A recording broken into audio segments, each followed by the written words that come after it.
Katulad po nito, yung mga anak ko na nag-aaral po, 4, may high school, elementary. Talaga po, kahit sabihin niyo po araw-araw, hindi po tayo makakaipon eh. Ang Pilipino hindi agad na expose na magtabi. Kasi sa atin ubos biyaya pag kumita bukas hindi naman maghahanap buhay. Pangalawa, siguro yung hawak, yun lang ang sakto, wala naman sobra.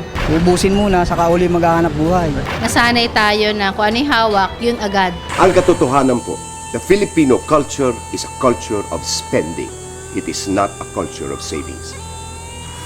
Magandang araw po sa inyo. Ako po si Jaime Fabregas. And I will share with you this new program of savings that will help you and your family secure your future. Ako nag-iipon para sa kinabukasan mga anak ko, future nila. Dahil darating ang panahon, baka ang bigas 100 na. Wala pa ako naipon. Bakit? Wala, kulang po sa kwan. Wala, mahal ng bili yan. Nagpaparal pa ako, no? Siyempre, kapos pa. Maraming nagsasabi, ang Pilipino raw ay walang pera. Pero bakit po naglalakihan po ang mga malls na pinagagawa sa buong Pilipinas po? Gadambuhalang mga structures. Kasi po, kumikita po yan. Bakit po? Dahil pinupuntahan niya ng mga Pilipino para gumastos. Ang Pilipino po, pagtanggap ng kanilang sweldo, ang unang iisipin paano ko kaya magagastos yung pera? Hindi lang iniisip yung magtatabi ng konti. Wala po dun Pagtanggap ng pera, kung halimbawa hindi dapat bilhin, binibili nila, yung wala sa budget, binibili, ganun. Ang kaisipan ng Pilipino ay ganito Income, less expenses, equal savings. So, ibig sabihin gagastos muna po. Kung may natitira, ay saka raw itatabi. Saka raw iipunin. Ang problema po niyan is, kadalasan ay walang natitira. Nauubos po lahat yan. Ang tama pong kaisipan ay income, less savings, equals expenses. Magtabi po muna tayo ng kahit nakapiranggot bago nating gastusin. Okay. Alam niyo po, ang kultura ng Chinese ay isang kultura ng savings. Maliliit pa lang po, tinuturuan ang mga anak nila na mag-save. Pati yung mga allowances nila may tinatabi na silang kapiranggot, araw-araw. Sabi nung kaibigan ko, ang Chinese raw, kita piso, tabi 20 centavos. Ang Pilipino, kita piso, gastos 2 piso. Bakit? Ang Pinoy kasi mayabang We measure success, or most of us measure success by the amount of money that we can spend. Okay? Kapag galante tayo at gumagastos tayo, parang ang feeling mo sinasabi natin sa buong mundo na, pre, successful ako.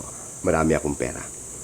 Ang problema po, darating ang araw na wala kayong pera dahil ginastos niyo lahat. Wealth comes gladly and with increasing quantity to a person who sets aside 1/10 of his earnings in order to create an estate for his future and for the future of his family. Financial success needs a plan for savings as well as for spending. Ang problema po maraming mga Pilipino magsasabi, naku, paano naman kami mag-iipon isang kahig, isang tuka lang kami. Isang kahig, isang tuka, pero sa gabi po nakikita nyo sa kanto, umiinom ng gin bulag. May kasama pang pulutan. Meron po ba kayong naitatabing pera? Ay, wala. Magiinom tayo Mantotongit pa. Ang isang babae, pag marunong magtipid at mag-impok ng pera, nakakatulong sila sa asawa nila. Kung gugustuhin po nating mag-ipon, kung ilalagay po natin sa priority ng ating mga gagawin, yung magtatabi tayo ng konti para bukas, alam mo, magagawa po Madali pong gawin yon. Araw-araw nagagawa natin ng paraan na makataya sa loto. Okay? Makataya sa karera. Bumili ng kung ano-anong pagkain na hindi naman kailangan. Kailangan lang po talagang palitan natin ang ating mentalidad. Kung gusto nating mag-ipon, kaya nating mag-ipon. Dalawa yung wallet ko. Isang wallet ko sa eskwela, tsaka isa sa bahay. Yung isang wallet sa bahay, yung mga natitira sa bangko, doon ko siya nilalagay. Tapos doon din ako kumukuha ng mga pambili ko ng project ko, assignment. Para hindi na ako dagdag sa gasto sa mga magulang ko. Nakakapagtabi. Pag pipilitin, may mga bagay na hindi ka na bibilin para makapagtabi ka. Wala po talaga yung tinatawag nilang isang kahig, isang tuka eh. If we want to change a situation, we have to change ourselves first. And in order to change ourselves effectively, we have to change our perception. Okay? So ano yung sitwasyon? Isang kahig, isang tuka lang ako. Ano yung perception? Hindi pwedeng mag-ipon. Kailangan po palitan natin yon. Most progressive and rich countries in the world are countries of savers. Nandiyan po ang Japan, ang China, ang Hong Kong, ang Singapore, ang Taiwan, ang Korea. Lahat po yan, mga tao dyan ay nag-iipon. Kung gusto po nating umunlad ang ating bayan, umpisahan po nating mag-ipon. We have to realize the value of savings. May mga Pilipino kasi na naturuan na rin sila na tingnan yung future nila. Mag-ipon tayo para sa future kasi hindi natin alam kung hanggang kailan tayo malakas, baka kapagtrabaho. It is not what you earn, but what you save that ensures your future. Kahit na po kumikita kayo ng 1,000,000 piso isang buwan, kung hindi po kayo marunong mag-ipon, mawawaldas niyo po lahat yan. Pero si Mr. Juan de la Cruz, na kumikita lamang, let's say, ng 30,000 a month, yung 10% ng kanyang kinikita, 20 years from now, may perang taong yan.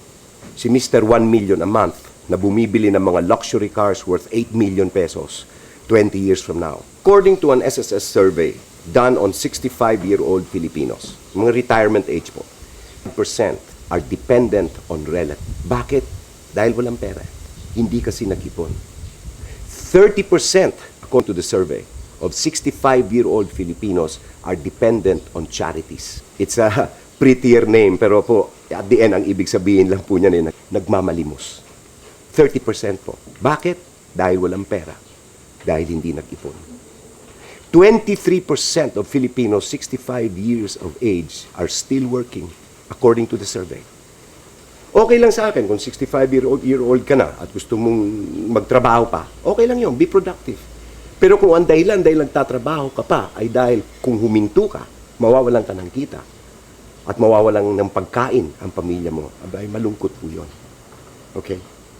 After a while po, 65, malapit ka na pong tanggalin sa trabaho dahil pumapasok na yung mga bata. According to the survey, only 2% of 65-year-old Filipinos are financially independent. Saang kategorya po kayo gustong pumasok dyan? Siyempre, doon sa 2. Dahil wala po siguro sa atin ang gustong maging palamunin ng ating mga kamag-anak o ng kawang gawa. Meron din tayong self-pride, self-worth. Ayaw natin nun. So ano yung magagawa natin ngayon? We start saving for the future. Let me introduce to you a savings program that was put together in 2003 by a management consultancy firm, David Daniels International Services, in cooperation with Malayan Bank and the beneficial PNB Insurance Company. This is the Paglingap Power Savers Program. May savings ka na, may protection ka pa. Ang tawag ko po dito sa savings program na ito ay ang Noli Metangere account, the Touch Me Not account, the Patriotic account. Napakasimple po ng tinatawag kong Noli Metangere account. Mamimili po kayo sa 3 plano. Sa Plan A, you will set aside 470 pesos a month. 250 po niyan ay pupunta sa savings at yung 220 sa insurance and other services. Sa Plan B po, you set aside 720 pesos a month. Yung 500 po pupunta sa savings at yung 220 sa insurance and other services. Sa Plan C naman, you are asked to set aside 1,395 pesos. Yung 1,000 pupunta sa savings nyo, yung 395 sa insurance and other services. Pag-usapan po muna natin yung savings. This program is a 5-year savings program. Noli Metangere account. You will deposit every month for 5 years the amount of the plan that you choose.